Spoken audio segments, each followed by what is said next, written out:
Monster Kid Playground. I am your host, Danvers, aka John Faust. Today is going to be a lot of fun. My friend Jonathan Crouch is joining us. Jonathan and I haven't seen each other in 30 years. We last episode we talked to Jeff McKay. Jeff McKay is a pirate reenactor, basically, and he does a lot of he makes hats and he's an incredible guy. And when we were talking, it started getting me reminiscing about our time at Fort William Henry. So I reeled Jonathan in to be in this episode so we could expand on that. Jonathan, how are you? What's going on? Tell me about your life. I'm doing well. It's good to see you. It's been far too long since we've blown things up and misled tourists. That's true. I love it. For those of you out there who don't know, Fort William Henry is a historic site up on Lake George in New York. And I spent 3 summers, I can't even remember, up there. And I actually lived with Jonathan while I was there. Yeah.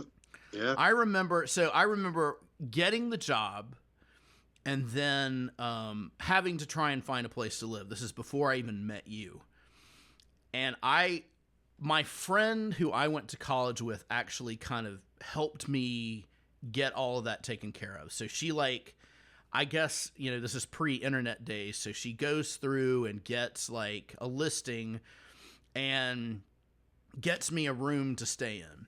And I arrive, and it is the biggest shithole I have ever seen in my life. And then thank God I met you, and you came to my rescue, and I stayed with you. But, wow. Yeah. I actually have an update for you on the building where the room that you had was. Oh, really? Okay. Yeah, it was if I remember correctly, it was in Bolton, right? I think so. I don't really remember. I know it was, behind this restaurant. Yeah. That structure burned down a few years ago, completely to the ground. Oh, wow. So. That's unfortunate for them, but look, maybe they can make something better. Yeah, indeed. And I remember going in, the first time, there's these two guys that were kind of sitting there, and I come in, and, I try to be my friendly self, and I'm like, hi, and it's like I didn't even exist. I'm like, oh, this is going to be great. Huh. So... Anyway, was it like a hostile situation there? I mean, not hostile, but hostile. Yeah, it was probably like that. I remember, the guy who was the chef of this restaurant, and I use that term loosely, I guess was the landlord of this place or the renter or, whatever. And I literally think I was there 2 days, and then I moved in with you, and I remember just throwing them the keys. I'm like, I'm out of here. So yeah. It was crazy. But I mean, I look at that time very fondly. I remember, the area was just really beautiful, and we had so much fun. But who was all right, it was Art who was in charge of he was kind of the head tour guide, is that correct? Yeah, well, yeah, Art Lennox. Okay. Yep. Is he still alive? I don't believe so. I mean, because he was kind of old when he had to have been in his mid-60s. Easily. If not a little more than that, so... And I have to say, I thought it was. I still to this day talk about how he was the head guide who was in charge of the explosives, because he had one eye and was missing 3 fingers, and because of a childhood love of explosives. Oh my God! And he also had a long career with NASA blowing things up.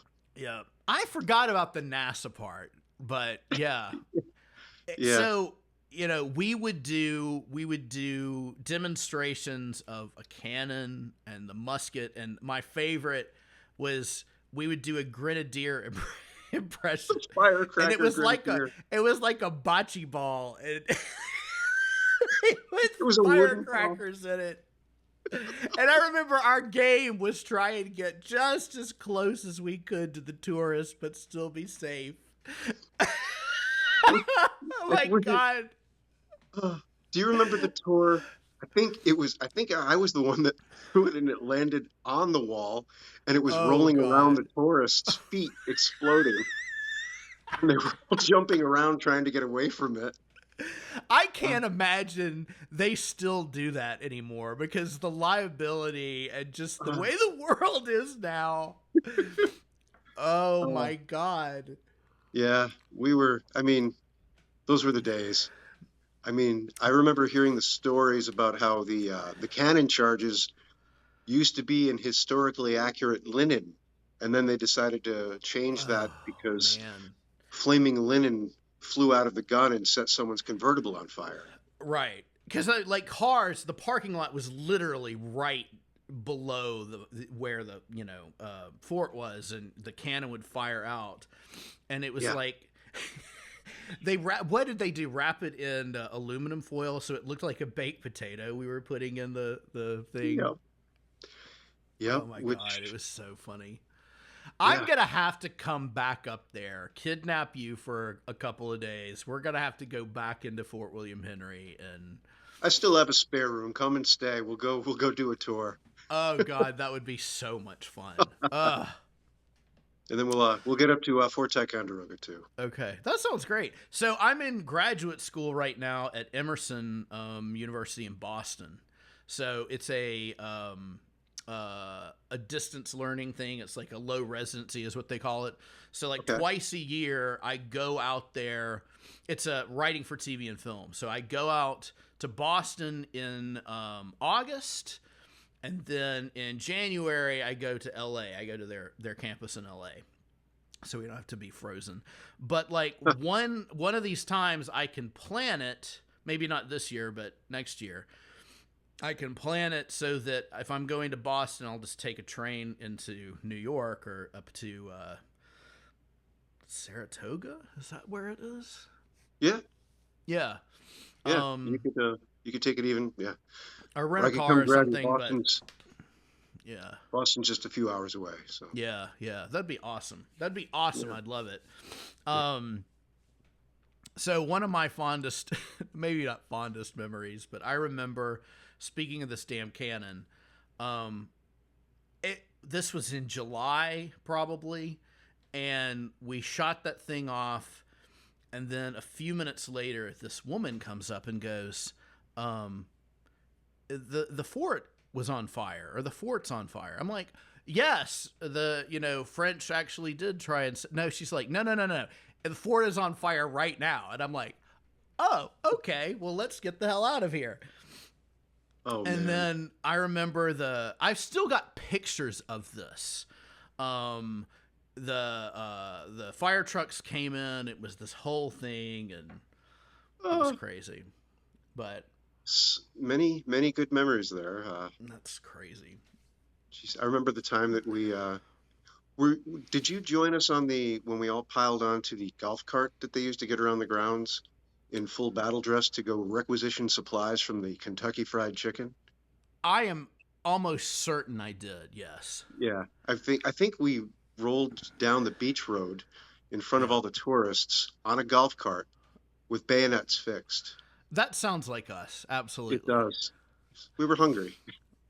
We weren't I thinking clear. remember I remember going down there. Of course, you don't take anything off, so you just go out on your lunch break and do your thing. But I remember going down to the Kentucky Fried Chicken, and this like bro, this Lake George bro, looks at me and is like, what the fuck are you supposed to be? And I'm like, do you not see that giant fort literally above our heads? I worked there. Could you not put two and two together? I Just remember you telling that story, and oh yeah. I was completely unsurprised by his lack of spatial awareness. Yes, agreed. Mm. Crazy, So, crazy. mm, Um so tell it so that we can kind of get an idea about the geography of this. Fort William Henry was in Lake George. I mean, literally on the lake. Yep, at the and southern tip. southern tip. Ticonderoga is on the northern tip, and you Yep. live in Glens Falls. But at the Yes. time, we were living up kind of in the woods somewhere. We were in a little town called Fort Anne. That's right. Okay. Yep. Yeah. Which And I was mean, also along the military road. okay. But I remember like if if we died out there, like nobody'd find us for 6 weeks. So, Yeah. Yeah. um, but speaking of like creepy things, I remember there would be just like at night it was just dead silent, Hmm. except for your neighbors. Yes. Yes. The Uh, neighbors. it was these two gay men Yep. in the middle of Fort Anne, which in the early '90s, which I was like, wow, this is interesting, and Yeah. they would fight like they were gonna kill each other, and you Yeah. could hear it everywhere. And I thought, Yeah. wow, Yeah. It this was is actually terrifyingly violent verbal disputes. it was And it didn't help that crazy. they were, throwing alcohol on that fire. Oh yeah, Yeah. oh yeah, So, but yeah, they it's were, so crazy. yeah, they were interesting neighbors. They, I guess they were originally, I want to say they moved from Connecticut. Mm, okay, Um, one of them was retired Navy, and the other gentleman was like an art collector. Like I okay, think he had like a curatorial background. okay, that checks So out. and I know, yeah, I'm not sure what happened to them. I think the older one had a stroke at one point. Oh wow, that's too bad. Yeah. So, Yeah, um, but yeah, they were interesting. yeah. They were lively. How many like how long had you been at Fort William Henry before I arrived? Was that your first Um, season or second season or what? I'm trying to think. 90, This had to be 90, 94, 95. 93 was my first summer there. Okay. And did you come in 90? Did you come that summer? I want to say it was 94 when I got there. That sounds about right. You came in Let me think 94, you about it. stayed 94 in the 90, summer of 95 with 92 me. is when I graduated high school. And then Same. I went to college and then quit. And then went home, and there was that summer. That would have been 93. Yep. No, I think it was 93. Yeah. And I had actually Because then I I'd went got back to college and then quit again. well, and you're in college now. Well, it took me 12 years to finally get my undergraduate bachelor's degree. And Yeah. then it took another, let's see, that was 2005. So it took 20 years. And then I'm like, you know what? I'll go get my master's degree. Yeah. So, yeah, I'm very unconventional in my college. Yep. Yep. As was I. As was I. I actually got that job because I was an English and history major, and Hmm. that's how I'd met our mutual friend Jay. Yeah. And he'd said, "Well, hey, we're always looking for tour guides," and I was like, "I get to blow things up. Yeah. Perfect summer job." I love So it. yeah, I would love to reconnect with Jay. So, if you are in touch with him, just say, hey, say I said hello. Of course, my name has changed. He may be like, what? Who in the hell are you talking about? So, right, right, yeah, yeah. I'll let him know. okay, cool, You said hello for sure. I awesome. haven't seen him since oh gosh. The last time I saw him, I was on my way back from Florida, and I stopped off to visit him and his wife, and we grabbed a bite, um, maybe at a Waffle House.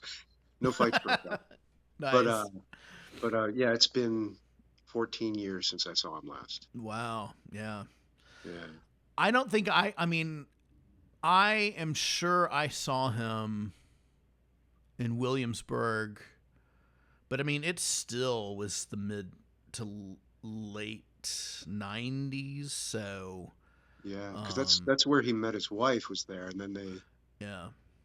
I want to say they got married in '98 or so. So Mm. I think he left the fort. I mean, when was your last? Was '95 your last summer at the fort, or did you came back in '96, right? I I want to say it was 95, but Okay. I can't remember anymore.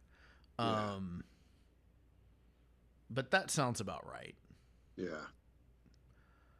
Cuz I met Kevin, my partner, in 97. '97. So I know at that point, like, all previous things kind of got pushed to the side. So, Right. Right. um, because I was in like in a completely different area of the country at that point. So, Yeah, we're because I know you were originally from Charleston. yeah. So I And was in Charleston, and then like I had to get the fuck out of there, and I went to Dallas to see a friend, and then I kind of like stayed. And Kevin and I have lived in Dallas, Austin, Chicago, and now we're in Houston. you're in So, Houston now? mm-hmm. Gotcha. Gotcha. So mostly Texas. Mostly Texas. Yeah, his family is in Tyler, which is kind of the northeast part of Texas. Gotcha. Um, and then my mom retired, and she is in Charlotte, North Carolina. So Oh, you okay. know, but I haven't been back to New York, like New York City, since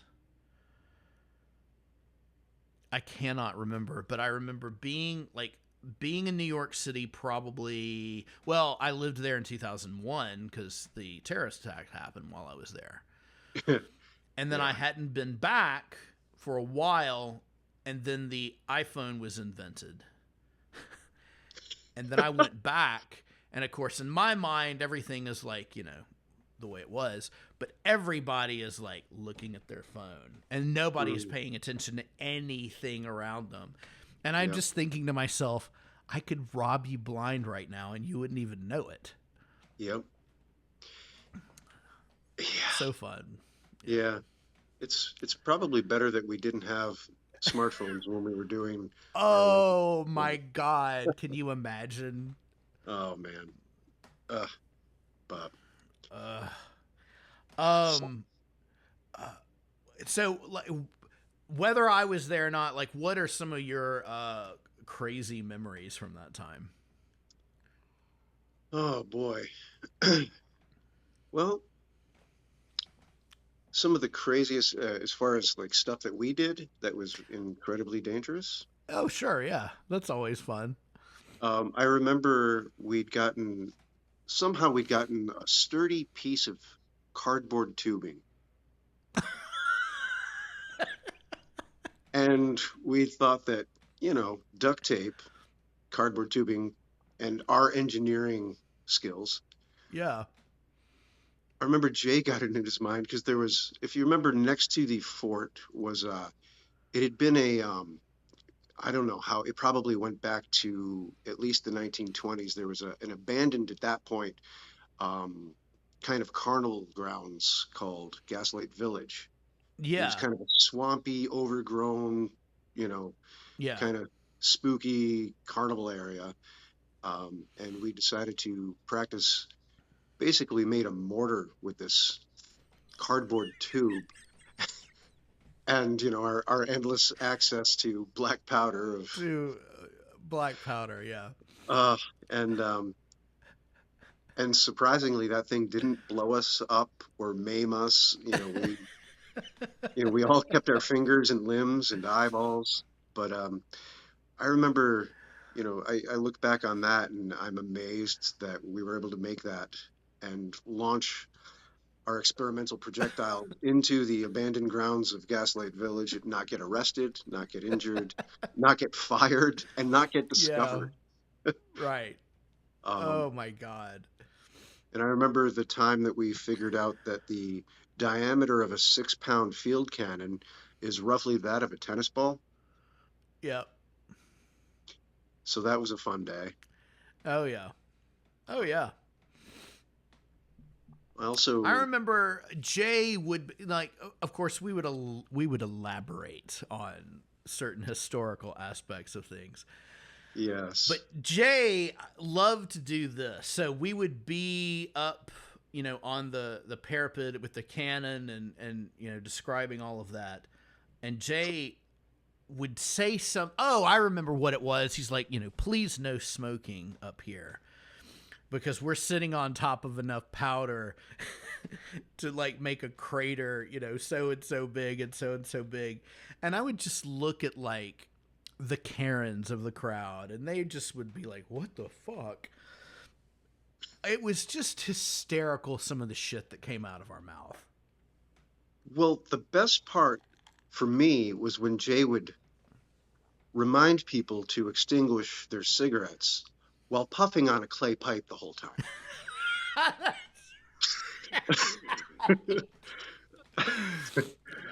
Yeah, that's I mean that sums him up oh my pretty god. accurately right there. Oh yeah, 100%. Um, geez, I also remember the how it became a competition to see who could slide in the most wildly inaccurate information into a tour.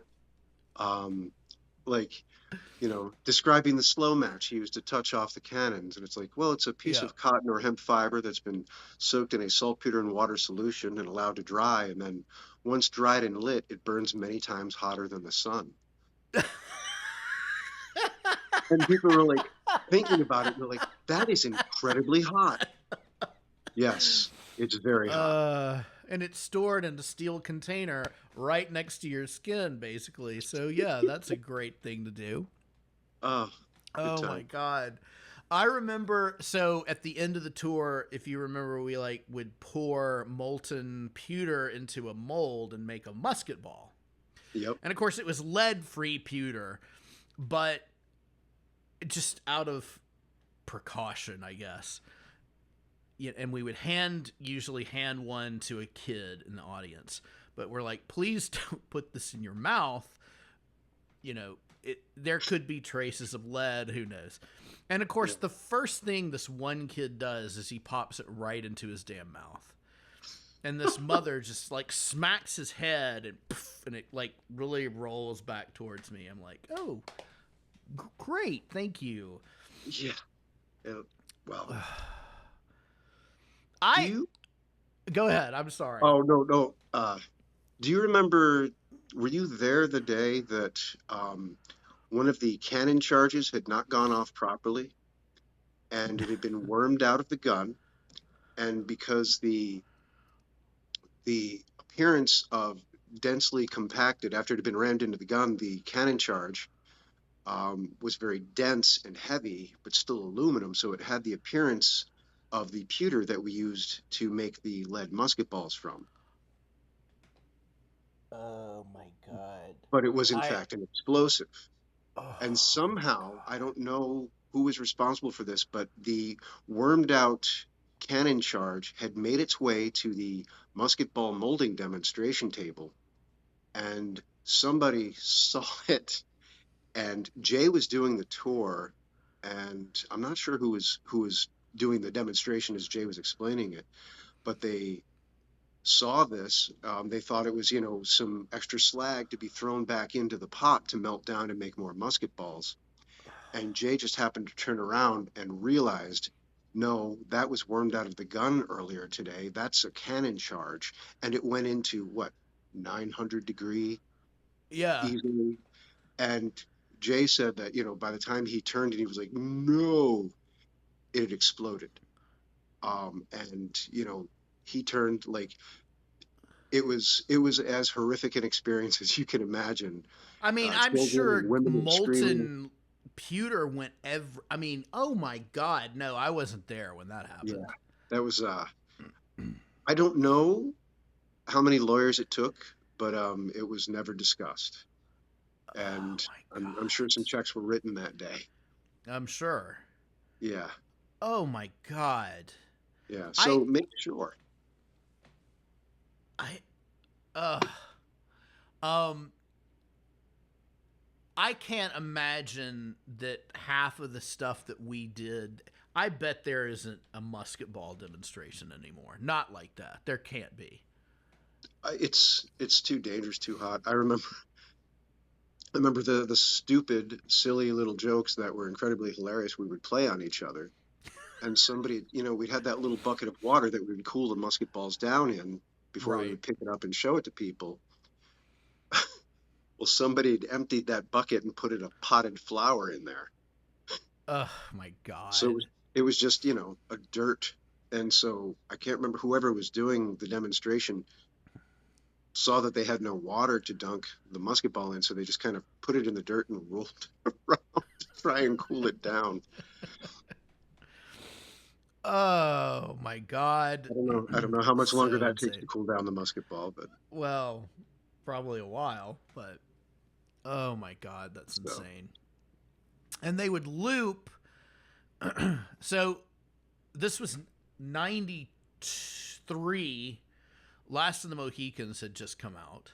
oh yes. Um, and they literally had like the same font, Daniel Day-Lewis, like the whole thing right out front. I'm Yep. sure that they had no permission to do any of that shit. Yeah. Yeah, I'm sure. But where was I going with this? Oh, but they had like, so you would go in, and I guess your first thing they would do, they had like the 1932 version, very very edited, but like on loop. Randolph Scott. That's right. And I remember going in a couple of times. I'm like, oh my God. And I've seen it since. And it's not a bad movie. It's just the way they had it edited, because it was like they took a 2-hour movie and edited it into 20 minutes or something. And it's just very Yeah. bizarre. Yeah. But I'm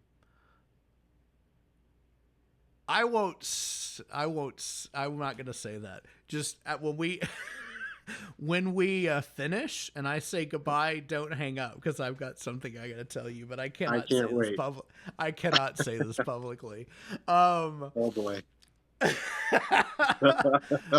um, oh God, I don't remember, but yeah, just some of the shit that we did was just crazy. But I loved it, and I loved the history, and I loved learning more about what actually happened. hmm Um, Oh, it was, all joking aside, I mean, it was a great opportunity for all of us. I mean, we made some great memories, and we did share some knowledge, and yeah, learned a lot ourselves. It was a lot of fun. I remember the day that you and I, got to go up to Fort Ticonderoga and do yeah. the tour up there, which was, you know, it was just, it was great to gain an understanding of the richness of the history of the area, and Yeah. and it's not just our area. I mean, we were covering one of the a locally major battle for one of the first world wars, honestly. Right. Right. Right. You Right. know, and that was pretty cool for a bunch of Yeah. kids. Yeah. Yeah. Totally. So But it was cool that, like, I mean, I feel like Fort Ticonderoga, those guys were almost on another level, because I mean, we kind of were like yeah, we're beginning reenactors. I mean, they were like, although I yeah. remember there was this one guy who, like, he was their tailor or whatever, but like he had a waistcoat that was made out of like denim, and it just Mm, like it looked like a jean jacket, but just cut like a waistcoat. And I just thought to myself, what the fuck is that? And I yeah, can't believe they're letting you just run around in that. So very very bizarre stuff. very, very. I mean, we could criticize, but then I remember like our gaiters had zippers on the outside. Well, the breeches, of course, they were the wrong era too, but they had Yeah, zippers. They And had zippers too. everything did. And I I remember, mean, bless her heart, I remember meeting the lady who like sewed all that stuff, and she was oh, so proud of her stuff. And I'm like, yeah, okay. was that the old British woman? I don't remember if she was British, but maybe. I remember there was Pat and Norma, and Okay. and the so Patricia, Pat, she was a. We all made the joke that, like, when they did the excavation on the fort before they built the reconstruction in the 50s, as as they were they were doing the digging, they found her Yeah. and put her back to work as one of the original camp followers. But Now, was she the lady that ran the gift shop? she was in the gift shop quite a bit. Okay. She was in her I 90s then. I loved her. I remember Yeah, she invited me to like dinner, and we kind of talked about some stuff, and yeah, she was very sweet, but I'm sure she's gone by now. So she ended up. I visited her a few times. She was in there was a place in town here. For It was to give you an idea of the era. She spent her last days in the Glens Falls Home for Aged Women. oh wow. Yeah. Okay. So I would go visit her, but I remember, like, having tea with her at the fort, and then I would go and visit her at the home for aged women, and I'd have tea with her there, and she had her letter from, then Prince Charles that she'd written, because she'd Wow. sent him a letter letting him know that she was keeping an eye on things here in the colonies for him.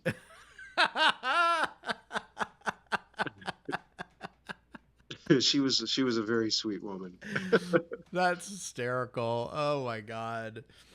But I almost feel like I should write a book about some of this, because just some of the characters that we met, oh my it goodness. was, and look, I was 90% of them.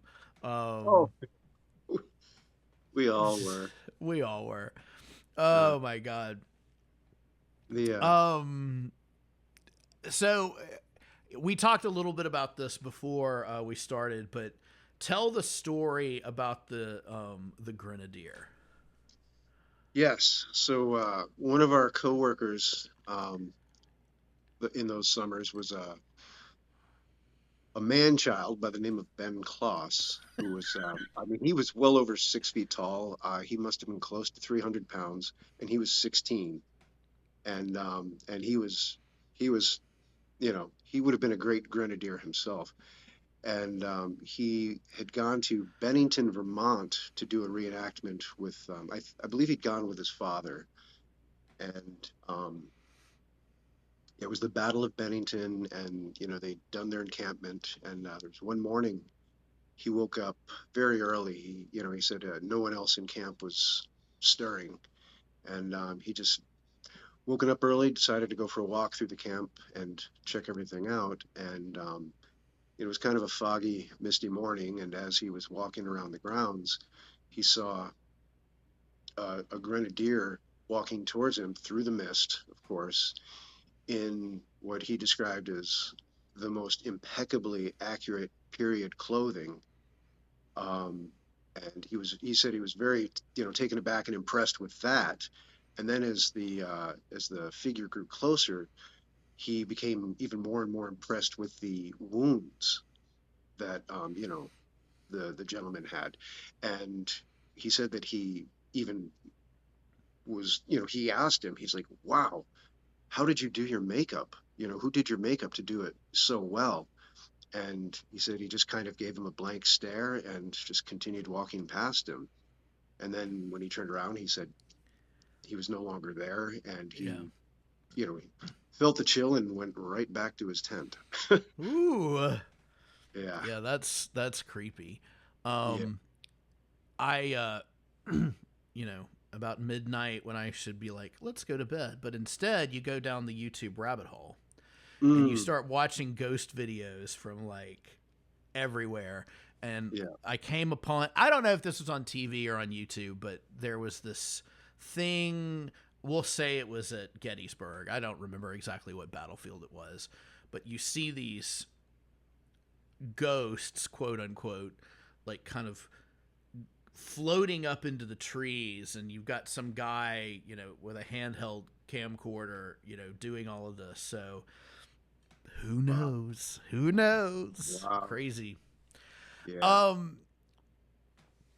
Fort William Henry also was one of those museums that I don't know when they rebuilt that reconstruction. I want to say it was probably the 1950s. It was actually almost exactly 200 years after the original fort was constructed. So around 55, yeah. Yeah, and nice. What's interesting is that one of the coolest photos to me was in the main entrance of the lobby with the museum. They had a photograph of, at that point, the Colonel Monroe, who'd been the Scotsman in charge of the garrison at Fort William Henry. It was his living descendant, and oh wow, yeah, and the current Marquis de Montcalm at that time, and it was those two gentlemen shaking hands at the reopening of the Fort William Henry reconstruction 200 years after their ancestors had fought a major battle there. I think I remember this, or at least remember the photo, but after 30 years you're like, I don't remember. But that's really cool. Yeah. But kind of going back to like, the 50s and 90s, things have changed on how museums do stuff in that time period.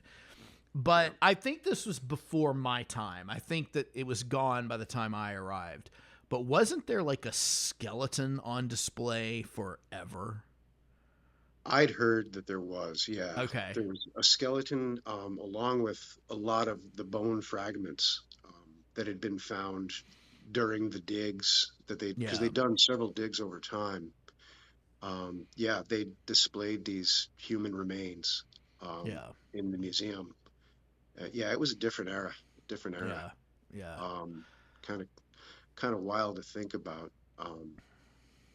And they were still finding, up until the time we were working there. I remember when Dr. Starbuck came in and was doing his summer programs there, and he had his students digging around the grounds, and it was a nice addition to the experience for the tourists as well as for us. And but I remember they'd found an almost completely intact skeleton just outside the northwest bastion, which was where we fired the cannon from.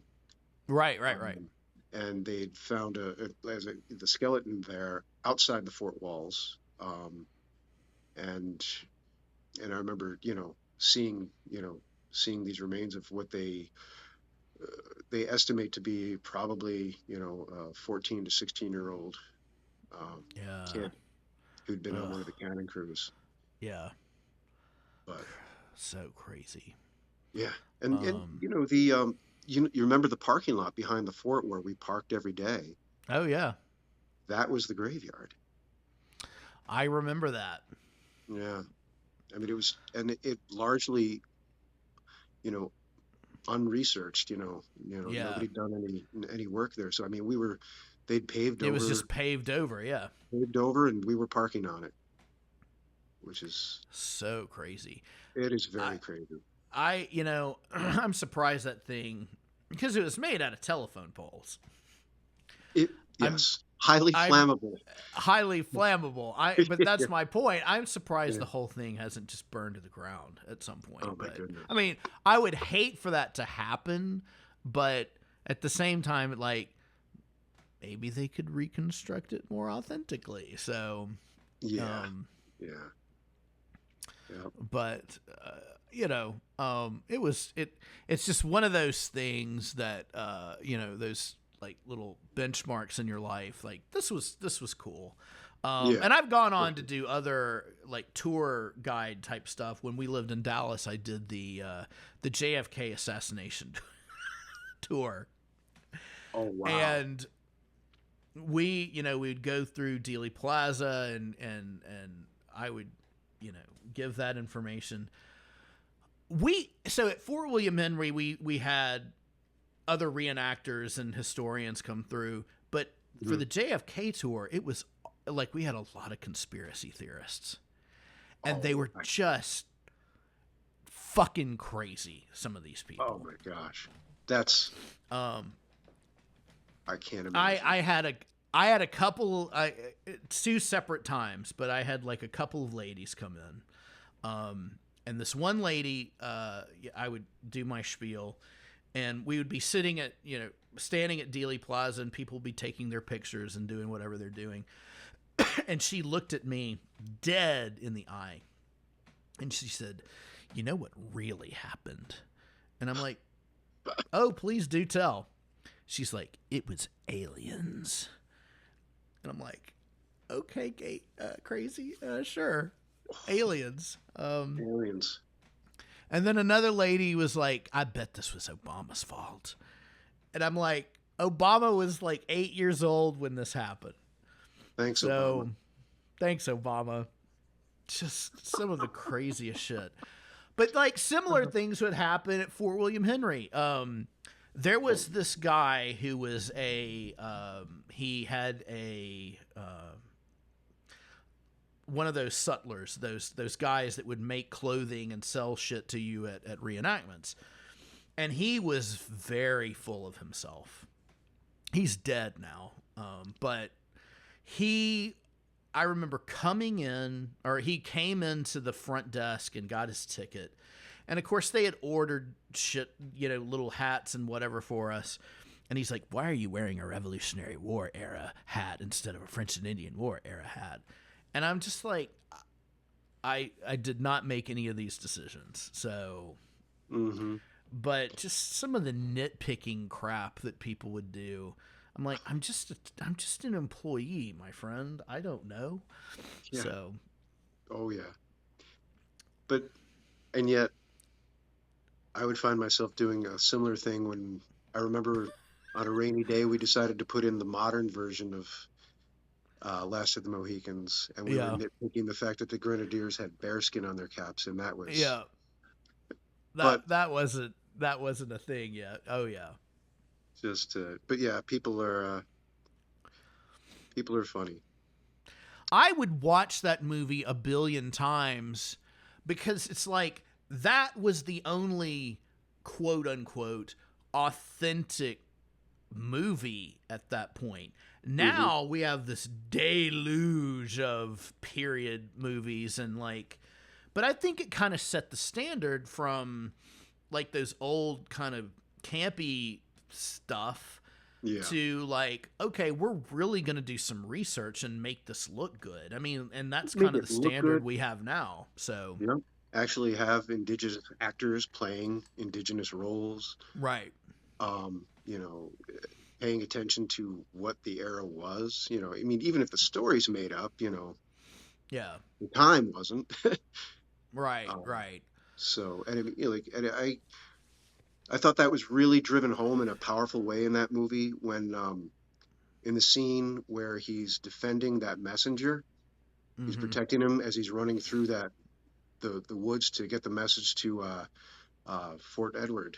Fort Edward, and yeah. They're loading the rifles for him and handing him the guns so that he always has a gun ready to go because you couldn't load a rifle as quickly as a musket. No. Of course, then he's shooting through the dark, through the woods at some. That's a whole other level of accuracy. That's a whole other thing. But speaking of really great stuff that they do now, have you seen Turn, Washington Spies? No. Oh God, I highly recommend it. It's really fantastic. Duly noted. But yeah, it was fun. And then we would go into Glens Falls from time to time, and it was like a completely different world. So you would have the historic tourists come into Fort William Henry. Then you'd have the hot dog and taffy people and outlet mall people go into Glens Falls. Yeah. It was fun. Mm-hmm. Oh, for sure. You live in Glens Falls now, right? I do. I do live in the thriving metropolis that is Glens Falls. Hugging the Hudson. That's awesome. You went to Adirondack Pride yesterday. I saw on Facebook. How was that? Yeah, it was actually it was about a week and a half ago now, but yeah, Oh, okay, okay. I went I to just the saw a Adirondack. Saturday, and I'm like, oh, okay. Yeah. Yeah, I went to Adirondack Pride, which is a local event that's really taken off in the last few years, under fresh leadership. So Oh, it's cool. doing really well. It's doing really well. That's It was nice to awesome. see big community turnout and you know a lot of support. Yeah, yeah. Yeah. And Um, go ahead. Just go ahead. oh no, I was just it's nice to see in a in a city of this size and in this political climate. It's just good to see people supporting their neighbors. Yeah, totally. So I mean, I remember. So I mean, you've got these like conservative pockets everywhere you go, but mm, I remember things being a lot more progressive than you would first think living there. So I yeah, met several people that I'm just like, wow, okay, I had really had no idea that this was going on here. So yeah, it yeah, was kind of yeah. cool. It's But yeah. Um, if I will cut this section out if I need to. sure. Do you want to talk about the behind your house and going through the field? Do Hmm. you remember the big I don't think I ever went back there, but like you had stuff growing back there, is that correct? Oh yeah. Some horticultural projects. Some My horticultural my projects. my independent farming. Yeah. Is that still out there or is that gone now? Oh, I'm sure it's out there somewhere. Um, I no longer do that kind of farming, Gotcha. but Nice. when you're a country boy, you do country boy things, I guess. That's true. Absolutely. So And speaking of which, Millie, is that I'm saying her name Millie, right? yeah, Millie. Yeah. yeah, my mother's friend. Yeah, she was just unbelievably fantastic, and Yeah, I yeah. loved her with all my heart. And I'm sorry to hear of her passing, but Well, she was a very special person to me.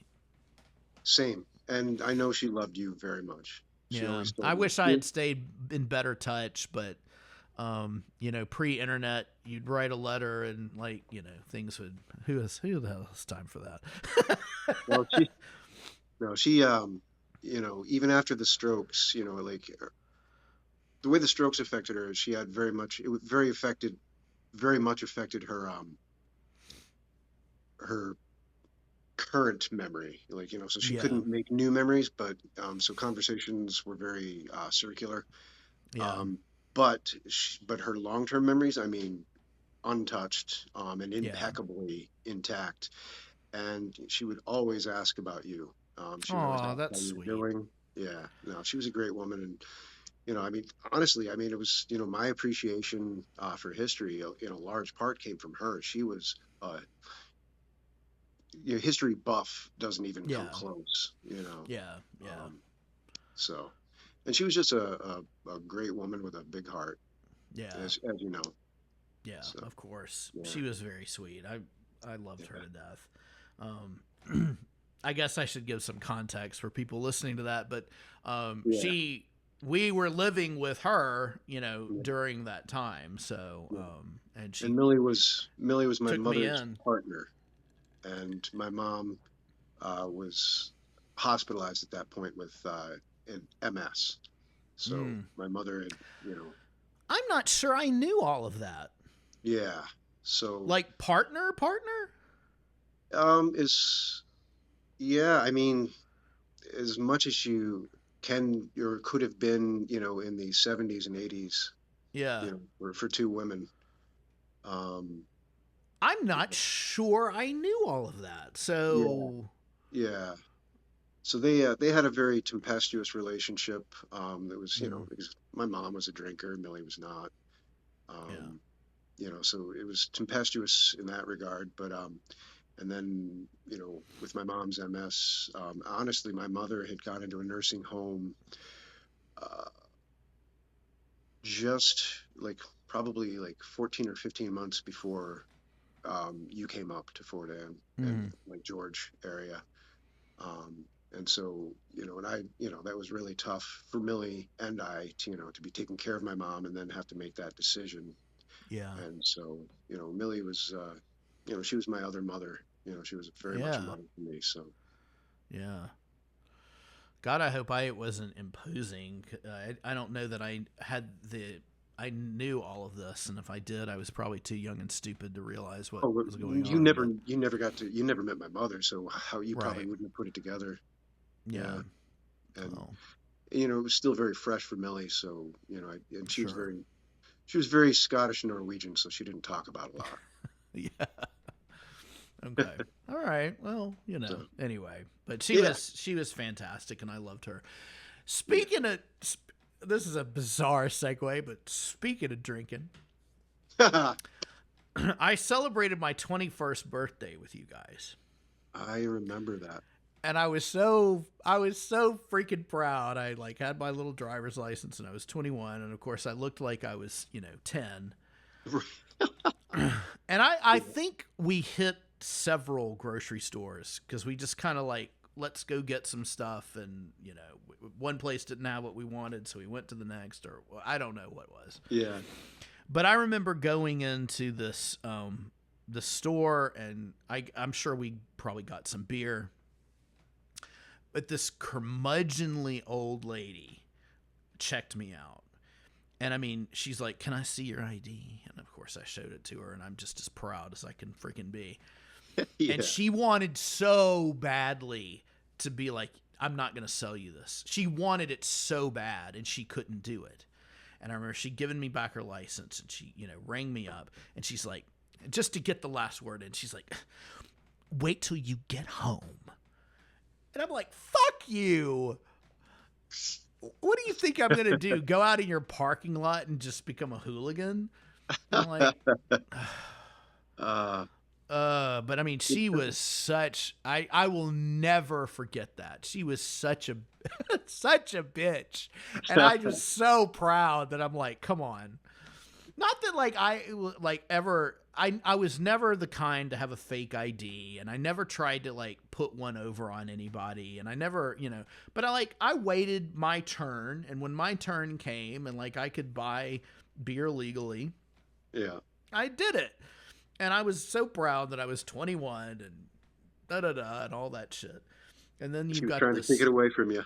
this church lady trying to take it away from me. I'm like, no, Yeah. that's not going to happen. So Oh man. so crazy.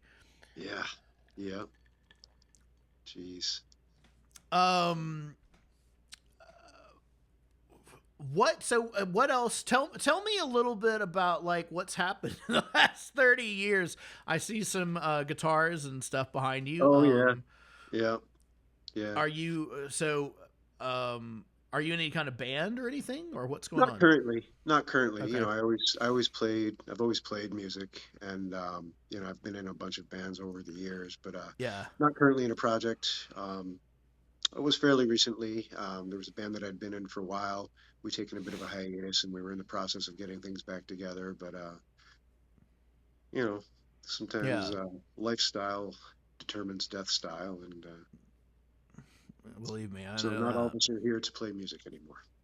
Awesome. But so Well, if you didn't know, since 2012, and this is why I introduced myself as Danvers, I am a horror host, like Elvira or Svengoolie or Name Your Poison. But I've been hosting shitty schlocky horror movies for like we're going on our 13th season this October. that is Um, wonderful. so it's so much fun. And so this podcast is sort of an offshoot of that. And then I have another character that kind of sneaks in from time to time, and his name's Captain Barnacle, and he's a pirate. And so I take So I, of course, am still sewing. I still make all my own stuff. I'm Well, that's infinitely awesome. better than I used to be. But yeah, Um, it's just stupid fun. that's awesome though. So yeah. Do you remember the trip that we took to Scotland by the yard so you could buy tartan? Oh my God, I do. Yes. Yeah, yeah. And I remember you bought that tartan and we got it back and I remember you because it was the great tartan that you were going to put Yeah. on and I remember like you folded it and you laid it down and then you were rolling. I guess that's how you put on a great tartan is like you lay Yeah. down and you roll. Right. Uh, man, but You have to hand pleat it. So it's just, I mean, it's like a huge blanket basically. So you right. hand pleat down like 9 yards of this stuff, and then you have to put a belt on to hold it up, and then you've got. So if you've ever seen Outlander, they like especially in the early season, they walk around in their great kilts, and they Hmm. just have this stuff like a fucking train behind them. But you would take that excess, and you'd put it over your shoulder and pin it up, and it'd be like a cloak or whatever. But oh yeah, Yeah. it was a horrible pain in the ass. But like back in my reenacting days, I was so into that crap and learning how to do it properly, and Yeah.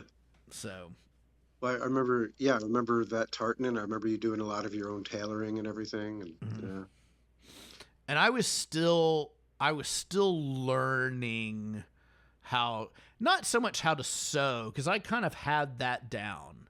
hmm, Although, you still improve over time. But like the tailoring part, like making things fit correctly, yeah, especially those period patterns. That stuff is such a pain. I still hate making breeches because I can never get them to fit correctly. I I remember, I remember like the first like proper pair of breeches that I'd bought. If you remember the J.S. Townsend catalog, which is, Mm-hmm. and compared to like the breeches that they gave us to wear, as part of our uniforms, which were like modern pants, just Polyester for one thing, yeah, yeah. yeah. And um, but I remember like because of the when got my I was like I was wondering why the ass was always ripping out of those every time I bent down to get anything. And then when I got a proper pair of breeches, I was like, why does it feel like I've got a diaper on? Diaper, yeah. But yet when I can bend down to pick things up, the ass isn't ripping out. So I Right. started to understand the finer points of 18th century clothing. Of 18th century clothing. Yep, it's totally true. I mean, we had to get used to it, but like I remember if they are tailored correctly, they're so comfortable. Yeah. Um Yep. and I love them. I love harping on Townsend because I think they're a piece of shit now. But I think the last time, and I haven't ordered from them in 10 years, but Hmm. the last time I ordered something from them, they clearly are outsourcing them, or they're at least hiring people that are rushing through stuff. Because the last thing I got from them, I remember sending back because Wow. it was so poorly sewn.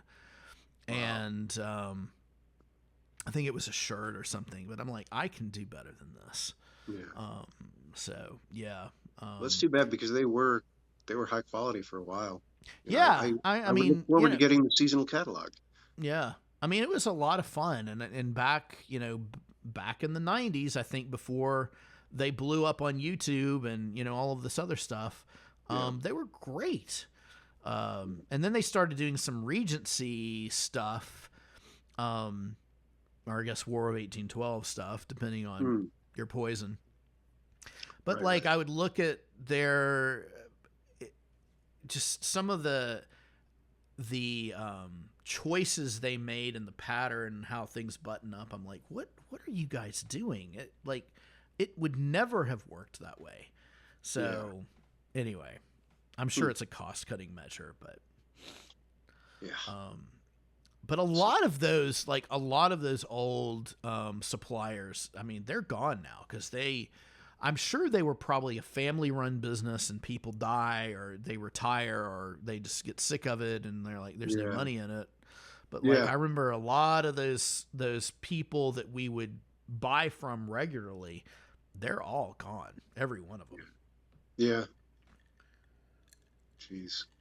But Yeah, anyway. I always look forward. That was the best part of like going to reenactments, was to see who was going to be there selling their wares.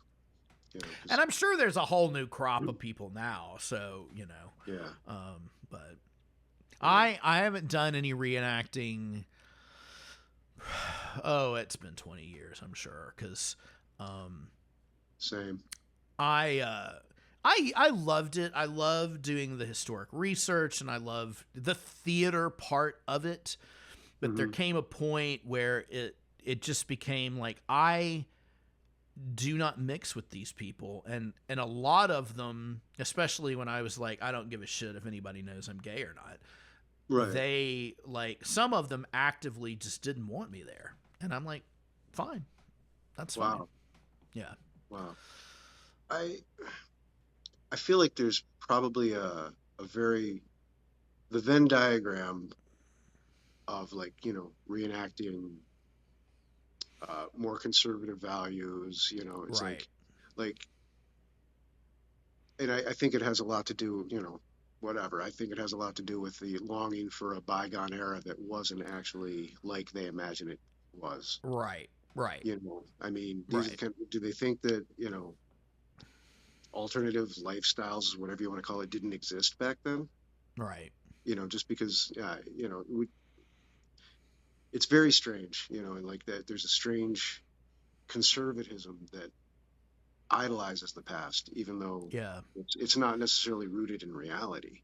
Right. Well, I mean, we see it every day now. It's just part of, Yeah, make America great again. I'm like, it yeah. was never really that great. It was There's never really that good. always, so, Hmm. if you're trying to say make America racist again, I mean, yeah, we're Right. well on our way. So, If you um, make America regress again, yeah. right. Totally. I mean, they want to So, bring it to the 50s. What was great about the 50s? The yeah. jazz and the art were great, but that's Right. because those things flourish in the face of incredible social injustice. Right. So, People could afford to buy a house at that point. yeah, That's that was great. never going to happen now. So, Yeah, yeah, yeah. so One person could support a family yeah. with So one job. it's crazy. It's crazy. Yeah. And once again, my podcast turns political.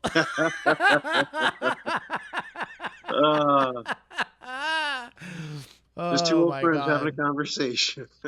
It's true. But yeah, it's Um, there was another guy we worked with. I mean, I don't remember anybody's names anymore, but I know he was like big outdoorsy guy and um like did a lot of biking or hiking or Craig something. Cook. Okay. Craig Cook. He was huge into mountain biking. Yeah, yeah, yeah, yeah. He was very, very yeah, yeah, he was really into mountain He was biking and hiking and everything. Yeah, he was a really sweet guy. So it's a very bizarre segue that we talk about like politics and then go to him. But just something triggered my mind. I don't think I was there, and this may have even been before my time, but evidently some rabid, we'll say skunk or some kind of animal came in and it, like came into the fort. Oh gosh. And I may be completely misremembering this, but like he always carried knives around with him, and like he had to put this poor rabid dying animal down, and it was just I remember it just the sort of like way he told the story. It was very matter of fact, and you just you were after he told it the way he told it, I was not mortified, but just oh my God, there's like no empathy for this poor animal at all. Yeah. So And we were around a lot of very interesting people. very, very interesting people. Oh, and Art came in one time. I guess he wanted to show off for me or something. I don't remember, but he came in wearing one of those like mountain man all leather fringe things one day. Yes. Yeah. Yeah, he looked like Daniel Boone or something. It looked like Daniel Boone from like the old TV series. It was hysterical. Yeah. Wow. Oh my goodness. So many crazy things. But then I left and I went back home and here and kind of continued on. So that's crazy. Yeah. Yeah. We had some interesting folks there. I mean, I can't believe they gave us firearms, explosives. Maybe not projectiles, but man, we were dangerous. But and like I don't remember how many we had brown bess muskets. Yep. And I remember oh my God, they had seen better days. Nobody took care of them because they were all like just rusted and yeah. I think they still fired, but they did. I mean, we took probably the best care of them that anybody had in a very long time.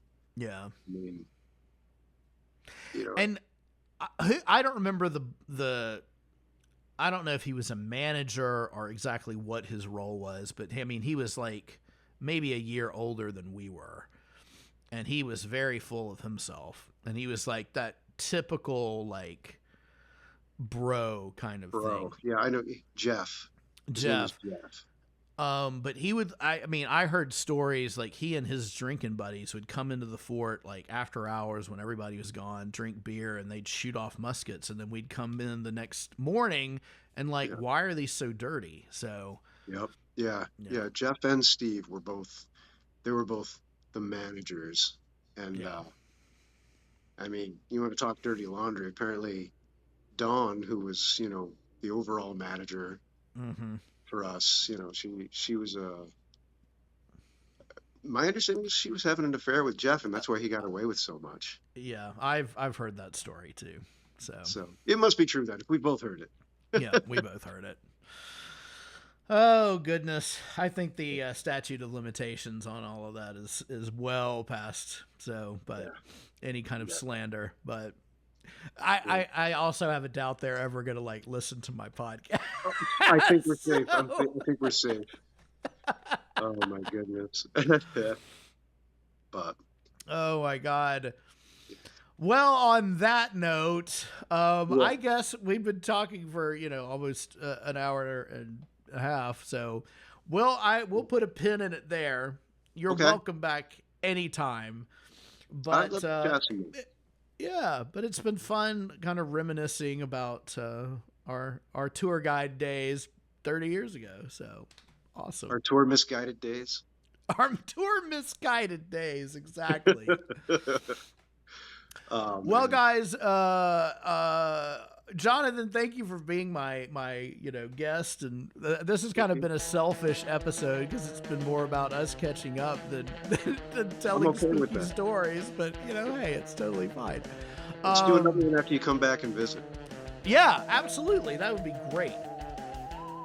Maybe we can kind of do a running commentary while we're there. We'll just wear microphones and start nitpicking everything to death. Perfect. All right, well, we will see you guys next time on Monster Kid Playground. Until then, stay spooky.